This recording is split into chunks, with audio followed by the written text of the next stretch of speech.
അതായത് ഈ ഇഷ്ടങ്ങൾക്ക് പിന്നാലെ പോകാൻ പ്രായോ കാലമോ അതൊന്നും ഒരു തടസ്സമല്ലെന്ന് തെളിയിക്കുകയാണ് കാസർഗോഡ് ചെറുവത്തൂരിലെ യശോദ എന്ന വീട്ടമ്മ.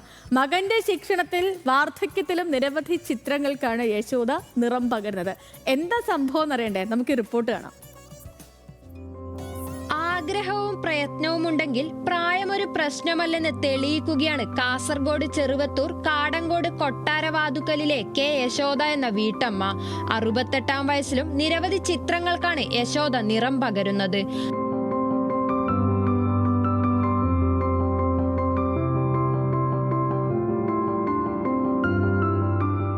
വാർദ്ധക്യത്തിന്റെ അവശതകളെ യശോദ മറികടക്കുന്നത് വരകളുടെയും വർണ്ണങ്ങളുടെയും പുതിയൊരു ലോകം തീർത്താണ്.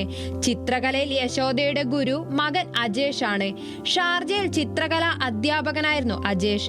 കൊറോണ കാലത്ത് മകൻ നാട്ടിലെത്തിയതോടെയാണ് യശോദയുടെ ജീവിതം മാറുന്നത്. കുട്ടികൾക്കെല്ലാം ക്ലാസ് എടുക്കുമ്പം എനിക്ക് എന്നാലും ആവോ നോക്കി, ഞാനും ബോർഡ് വലിച്ച് കൊണ്ടുവന്നിട്ട് ഞാൻ വരക്കാനാവോ നോക്കി. കുറച്ച് നാൾ വരച്ചത് അങ്ങോട്ടും ഇങ്ങോട്ടും എല്ലാം ഇട്ടു. പിന്നെ ഇവൻ്റെ ശ്രദ്ധയിൽപ്പെട്ടിട്ട് പിന്നെ ഓൻ അതിൻ്റെ പുസ്തകം മേടിച്ചു കൊണ്ടുവന്നു. പിന്നെ കുറച്ച് ഞാൻ വരക്കലായി. അങ്ങനെ ഓന് സന്തോഷമുണ്ട്, നമുക്ക് ആവുന്നില്ലേ, അതുകൊണ്ട് പിന്നെ അത്ര പേരെ വരച്ചു. ഞാനൊരു ദിവസം അമ്മേരെ വീട്ടിലേക്ക് വന്നിട്ടാകുമ്പോൾ അമ്മേരെ വരാൻ എന്നെ കാണിച്ചു തന്നു. അപ്പോൾ എനിക്ക് ആദ്യം കണ്ടിട്ടാകുമ്പോൾ ഭയങ്കര അതിശയമാണെന്ന് തോന്നിയത്. ഇത്ര നന്നായിട്ട് വരക്കുന്നു എന്നെല്ലാം എനിക്ക് തോന്നിയിട്ടുണ്ട്. പിന്നെ ഇത് നമുക്കും നമ്മുടെ നാടിനും അഭിമാനമായിട്ട് ഞാൻ കരുതുന്നു.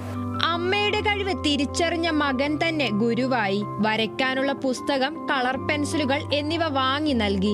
പിന്നീട് നിറങ്ങളുടെ ലോകത്തായിരുന്നു യശോദയുടെ ജീവിതം. ഇക്കാലയളവിൽ 100ഓളം ചിത്രങ്ങളാണ് യശോദ വരച്ചു തീർത്തത്. ന്യൂസ് മലയാളം, കാസർഗോഡ്.